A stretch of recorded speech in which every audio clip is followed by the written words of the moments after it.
বর্তমান চ্যাম্পিয়ন আর্জেন্টিনার প্রাথমিক দলে জায়গা হয়নি সবশেষ আসর খেলা পাওলো দিবালার। আলবিসেলেস্তের ৫৫ সদস্যের স্কোয়াডে আলোচিত নাম জিয়ানলুকা প্রেস্তিয়ানি।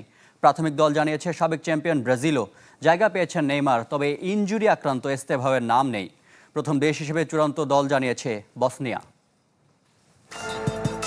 ব্যবধানটা মাত্র ৪ বছরের। কাতার বিশ্বকাপে মোটে ১৭ মিনিট খেলেও মহা গুরুত্বপূর্ণ ভূমিকা রেখেছিলেন আলবিসেলেস্তেদের তৃতীয় শিরোপা জয়ে। লুজাইল মহাকাব্যের অন্যতম সারথি পাওলো দিবালা এবার জায়গা পেলেন না আর্জেন্টিনার ৫৫ সদস্যের প্রাথমিক দলে। বিশ্বকাপের ১ মাস আগে প্রাথমিক দল দিয়েছেন লিওনেল স্কালোনি। লম্বা তালিকায় দিবালার না থাকা যেমন আলোচনায়, তেমনি নজর কেড়েছে জিয়ানলুকা প্রেস্তিয়ানির নাম। চ্যাম্পিয়ন্স লিগে ভিনিসিউসকে করা বর্ণবাদী আচরণে ৬ ম্যাচ নিষেধাজ্ঞার শাস্তি যার কাঁধে।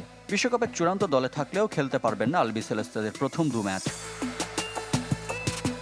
একই দিন প্রাথমিক দল দিয়েছে ব্রাজিল। সেলেসাওদের ৫৫ সদস্যের স্কোয়াডে নেইমারের থাকা নিয়ে গুঞ্জন ছিল আগে থেকে। ঈদ আসবে, সাথে ক্যাশব্যাকও আসবে। নিজের বা প্রিয়জনের জন্য কেনাকাটায় এবারও নগদ পেমেন্টে পাচ্ছেন দারুণ ক্যাশব্যাক। তাই যাই কিনুন, পেমেন্ট করুন নগদে। কার্লো আনচেলত্তি হতাশ করেননি সমর্থকদের। সান্তোস তারকার জায়গা হয়েছে প্রাথমিক দলে, যদিও চূড়ান্ত দলের ঘোষণা আসবে ১৮ মে। ইনজুরি জটিলতায় আগেই বিশ্বকাপ থেকে ছিটকে গেছেন রিয়াল তারকা রদ্রিগো ও এদার মিলিতাও। তবে চেলসির তরুণ তুর্কি এস্তেভাও জুনিয়রের প্রাথমিক স্কোয়াডে থাকা নিয়ে ছিল গুঞ্জন। শেষ পর্যন্ত তাকে ছাড়াই ৫৫ ফুটবলারের নাম জানিয়েছে ব্রাজিল।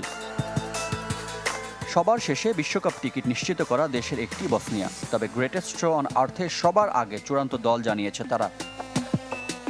৪০ বছর বয়সী শালকে তারকা এডেন জেকো বসনিয়া স্কোয়াডের বড় নাম। দেশটির হয়ে সর্বোচ্চ গোলের রেকর্ড যার নামের পাশে। এছাড়াও অস্ট্রিয়ায় জন্ম নেয়া অ্যাটাকিং মিডফিল্ডার এরহিম মাহমিচকেও নিয়ে হচ্ছে আলোচনা। বসনিয়ার হয়ে খেলতে চলতি মাসের শুরুতে যিনি পেয়েছেন ফিফার green signal. Rifat Hossain, channel 24।